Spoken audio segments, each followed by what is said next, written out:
আসসালামু আলাইকুম। সবাই ভালো আছেন, সুস্থ আছেন?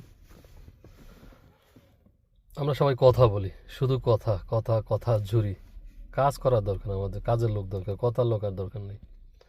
আমরা এই করব সেই করব হ্যান করব ত্যান করব করে সব উল্টে ফেলাইছি। কথা কইতে কইতে সবাই টায়ার্ড, আমরা শুনতে শুনতে টায়ার্ড। আমাদের এখন কাজের লোক দরকার। ঠিক আছে, আমরা শুধু কাগজ রেডি করিয়া প্রকাশ করতেছি, এইটা করতেছি সেটা করতেছি, কিন্তু কাজ করতেছি না। আমাদের কাজ করা দরকার। ঠিক আছে, তো আসুন আমরা সবাই মিলে কাজ করি।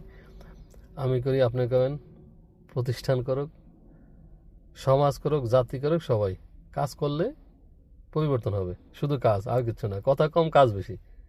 কাজ দরকার, আর কিছু দরকার না। আমরা শুধু দেখাই আমরা এই করতেছি সেই করতেছি, কিন্তু সত্যিকার অর্থে যে কাজ করলে রেজাল্ট আসবে সেই কাজটা করা দরকার সবাইকে। তা আসুন সবাই কাজ করি, নিজের উন্নয়ন করি, সোসাইটির উন্নয়ন করি, জাতির উন্নয়ন করি। এটা দ্বারা সবাই উপকৃত হবে, বেনিফিট হবে। কথা কম বলি, কাজ বেশি করি। ভালো থাকবেন, সুস্থ থাকবেন। সুস্থতা টাকার চেয়ে অনেক গুরুত্বপূর্ণ। আপনি সুস্থ থাকলে আপনার লাইফটা যেভাবে এনজয় করতে পারবেন। কিন্তু টাকা আছে, আপনার অসুস্থ, কোনো কাজে লাগবে না। সো সুস্থ থাকার চেষ্টা করবেন, ভালো থাকেন। আসসালামু আলাইকুম।